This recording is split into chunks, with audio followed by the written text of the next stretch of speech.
Hello everyone! Today I wanted to walk you through a graphic organizer I made for addition with partial sums. I made this with distance learning, hybrid learning, virtual learning, face-to-face learning with social distancing in mind. But first I want to give you some background. Now if you want to skip ahead to see how this works, I'll put the timestamp below or use the chapters to navigate. Some background. Thinking about the upcoming school year, whether it's distance, virtual, face-to-face, something that I've been trying to wrap my brain around is teaching math in elementary setting, hands-on, with manipulatives. How do I do that in a distance learning situation, or even face-to-face if I don't have enough manipulatives for everybody to have their own? And there's plenty of great virtual manipulatives around. You could do a Google search and you can find almost any manipulative that you have in your classroom virtually. But if you're teaching online, distance education, how do you see what kids are doing with that, and how are you able to provide that all-important feedback in a timely fashion, whether it's synchronous or asynchronous? So that led me back to 15 years ago. I was teaching resources at the time, and I created a bunch of these like file folder math graphic organizers. And yes, I found this in my garage. So I was organizing this summer. And what it was a laminated file folder. On one side was a math graphic organizer, and the other side were these 2005 quality pictures of each of the steps along with directions. And this particular one was for 5th grade division with 2 to 3 digit divisors, and it was focusing on building on the concept of division as repeated subtraction. And I found this one, and I had a bunch for other operations, hugely successful with my students at the time because they really needed that concrete representational approach to math, which was not present in our textbooks and in a lot of classrooms back in 2005. So it got me to thinking, is how can I recreate something like this, but in a virtual format that can be used in distance learning or even face-to-face? Can it be used online or analog? And those were really my design principles as I set out to do this.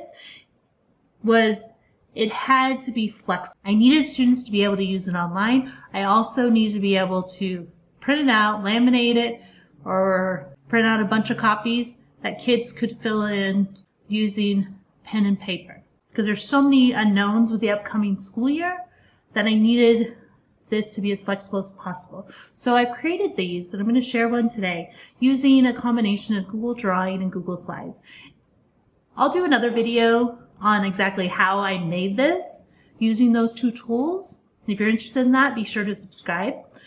But for now, I just want to show you how I can use this particular graphic organizer that I made for modeling addition with partial sums, both digitally and analog. So if you're ready, I'm going to share my screen and I'm going to show you.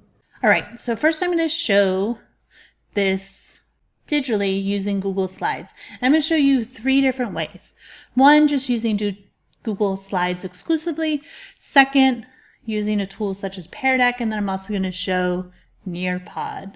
First, a little disclaimer. I would introduce this in some sort of context where students have a problem situation, they come up with an expression to solve, and then they're using this graphic organizer to solve it. So we're not teaching math without a context. But for the purposes of this video, I'm just showing you how to use the graphic organizer. So here on this slide, I have my graphic organizer for partial sums. And there's a couple ways that students can fill this in. Okay, so let's say I'm trying to solve the equation 35 plus 27. So I write my equation first. Now I'm going to model it using the manipulatives that I have here on the background. There's a couple ways that you can fill them in. You could have students draw lines to fill them in. So I need to draw 3 tens. They could always come up here, choose a color, choose a different weight, and then continue to draw the lines. One of the disadvantages of this is, notice each time I draw a new line, I have to come over here and draw the line tool. One of the pros is you're preparing students to get ready to draw this without the manipulatives in the background, just as sticks and circles. You could also perhaps even have them do shapes. So let me model that for here. So maybe I'm going to have them draw circles. We're going to fill those in so they're nice and big. And they could copy them or draw them each time. They may get to different sizes. That's okay. So there's my 35, and I need to then model the 27. The other choice you have is you could come into your Google Slides and already have some like pre-populated manipulatives off to the side. The ones that I have in my classroom are green, so I might color them green so they match what we see in the classroom. And then you could stack these up, copy them. I'll show you how to do that if you're not sure. Copy, I'm doing Control C, Control V, V, V, and then you can select them all. And if you go to Arrange, you can align them, and align them on the left, and then I'm going to align them to the top. So now they're on a stack and you don't necessarily know that there's multiple ones there. And then kids can just come over here and drag them over. And there's one hidden underneath. One of the issues that you might come up with this strategy is I know I have some students who would perseverate and be trying to make sure this lines up exactly, and they would spend so much time on that. So that's one concern. Also, something to consider is if you have a lot of these image files pre-populated inside your slides, and let's say maybe you're using one slide file for your entire class, is it can take a long time to load. So if some of your students, and maybe their connectivity is not reliable, or there's multiple students in the home that are all on Google Meet at the same time, it can take some time. So the other thing that you can do that somewhat eliminates that is you can still draw the shape. So I'm just going to draw the little square there. Instead of doing the stacking trick, is just teach kids to copy them. So I know here I need 7 of them. So I'm going to count 7. 1, 2, 3, 4, 5, 6, 7, and then they can drag. And that's not going to have the same load on the connectivity on the initial startup. And they're also getting another chance to practice counting.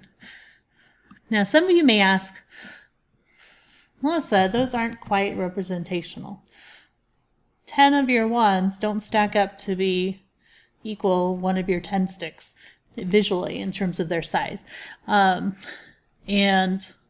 I struggle with that a little bit, but remember I wanted this to be able to be printed, and it was just going to be too large and unwieldy to try to make it size up. So it's something important to keep in mind, that might be a small group that you need to have with students if they don't have that unitizing concept yet, to know that 10 of the 1s equals 110.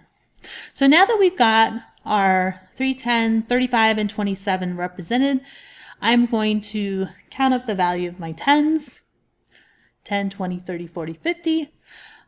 And so kids are getting another chance to practice. And I did this purposely, the value of 10, so they have another chance to practice. So they don't see it as 5. You're reinforcing that concept of 50. So they can put 50 and then the value of 10s.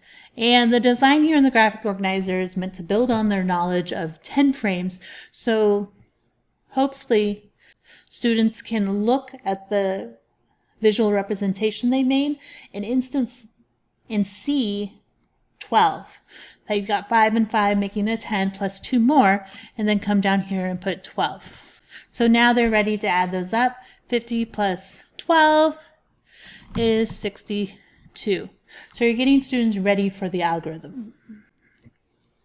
Another choice you can use if you're doing this online is through Pear Deck. Pear Deck is an add-on for Google Slides, so you would have to go to add-ons and you would need to install it. I already have it installed on my account. If you don't have it, you can go to Get Add-ons. Now these next two that I'm going to show you, there's a free version and there's a paid version. So the drawing slide is a premium feature. So I'm going to switch to another account where I do have a premium version so that you can see how it works. So now I'm in my other account. I can just go to Pear Deck. It's going to open up this sidebar, and I'm going to transform this slide into a drawing slide. And I do that by just clicking Drawing.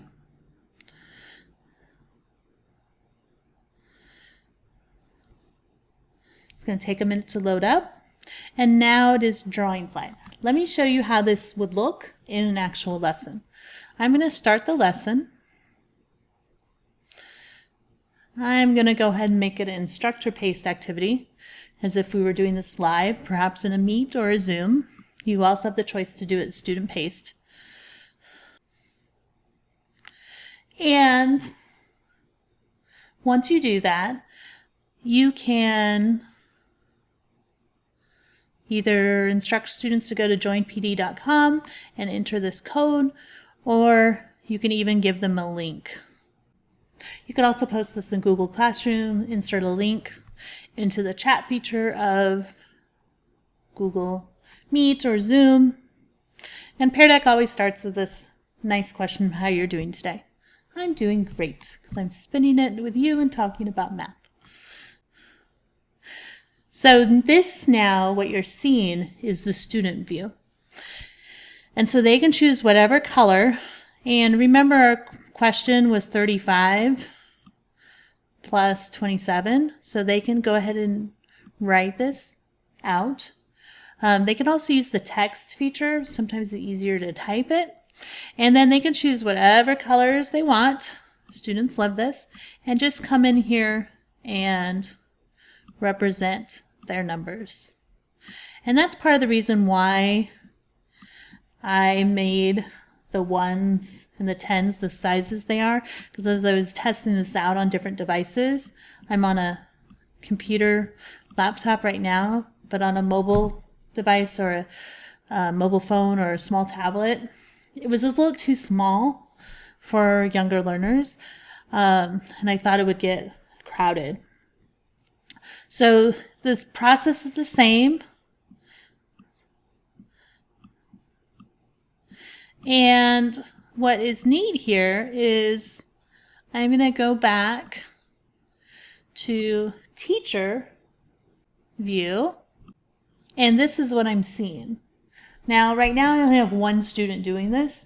If I had multiple students, you could scroll down and you would see them all. And then what's really nice is you can, if you're sharing your screen, students can see this. You can also leave feedback to the student. Great job. And it will be like a little pop-up for them.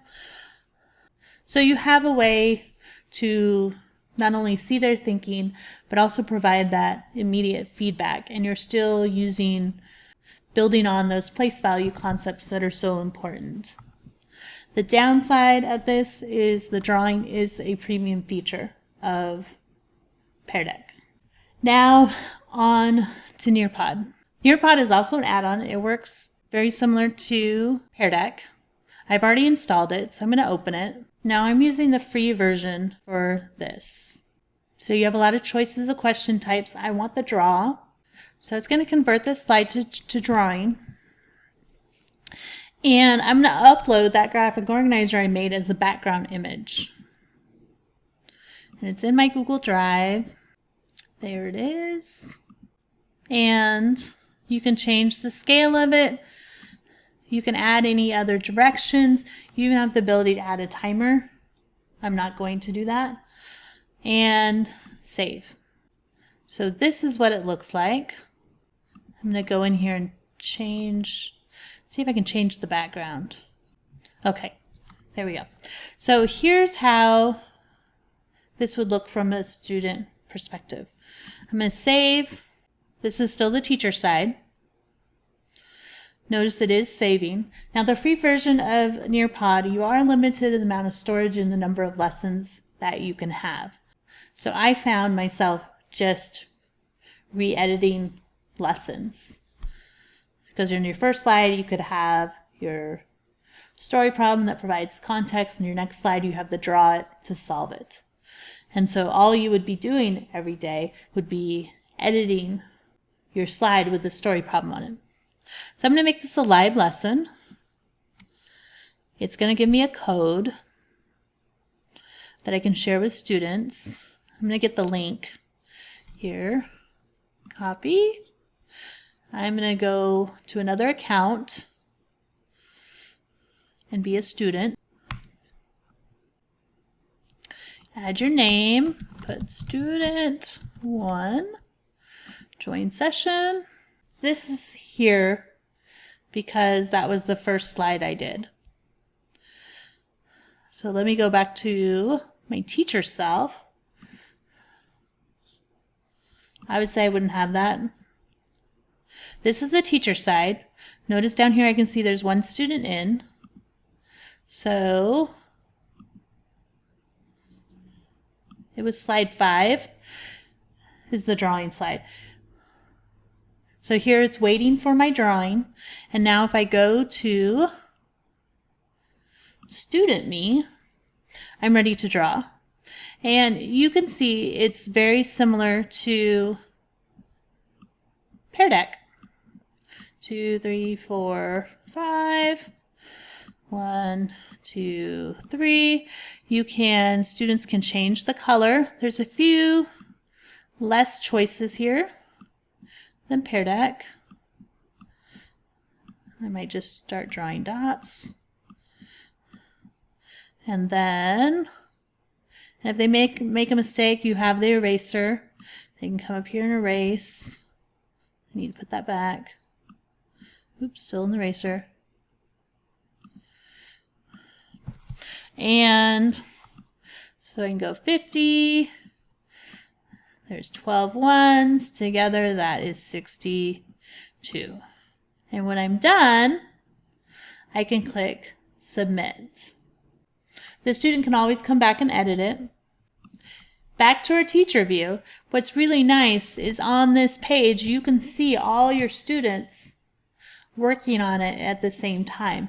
You can hide student names because maybe I want to share screen and point out, hey, here's what this student did. Can you describe what they did well? Can you describe how they might need to fix it? So that's a very nice feature, and you can even scroll through if there was multiple students. So these aren't the same as using the manipulatives on top of a desk and working in partners. But if that's not an option, given your teaching situation this fall, I think these graphic organizers are a way to help students still reinforce those important place value concepts and provide representations of their thinking. You could then pair this, put a flip grid, have students explain their thinking. You could add a slide. Pear Deck and Nearpod, you can add slides where they describe their thinking either using video with a tool like Flipgrid, or even with their voice, or even typing.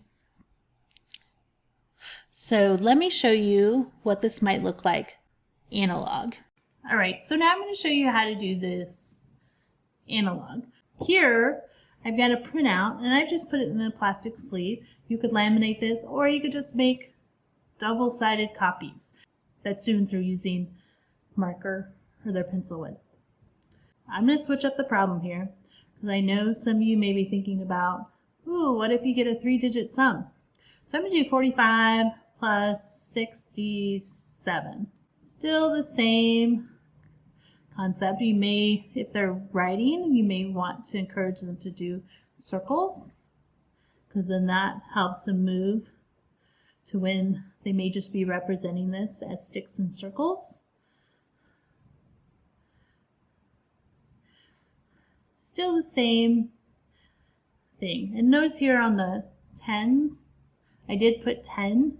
Again, trying to reinforce those concepts of 10, that I know I should have 4 blank if I have 6 10s. So my value of my 10s, and this is why value is important, is 100. And how many 10s do I actually have? I have 10. So you start building some of that vocabulary and some of that language and giving them more experiences. Here I have 12 ones. I have 100 plus 12 is 112. And when they're done, if you've got this laminated or in a sleeve, they can just erase it and be ready for the next problem. So I hope this was helpful. It gives you some ideas about teaching partial sums in distance education. Down below, I'll include a link to the Google Slides templates. I'll also include links to Nearpod and Pear Deck if you're interested in checking those out. And if you have any ideas, please leave me a comment down below. I will be creating a future video on how I actually made these with a combination of Google Drawing and Slides, as well as sharing some of the other ones I have for other elementary math concepts, addition, subtraction, multiplication, as well as division, that you hopefully can use in your math instruction during distance education, hybrid learning, face-to-face this fall. So if you like this content, be sure to like and subscribe. Until next time, bye everyone.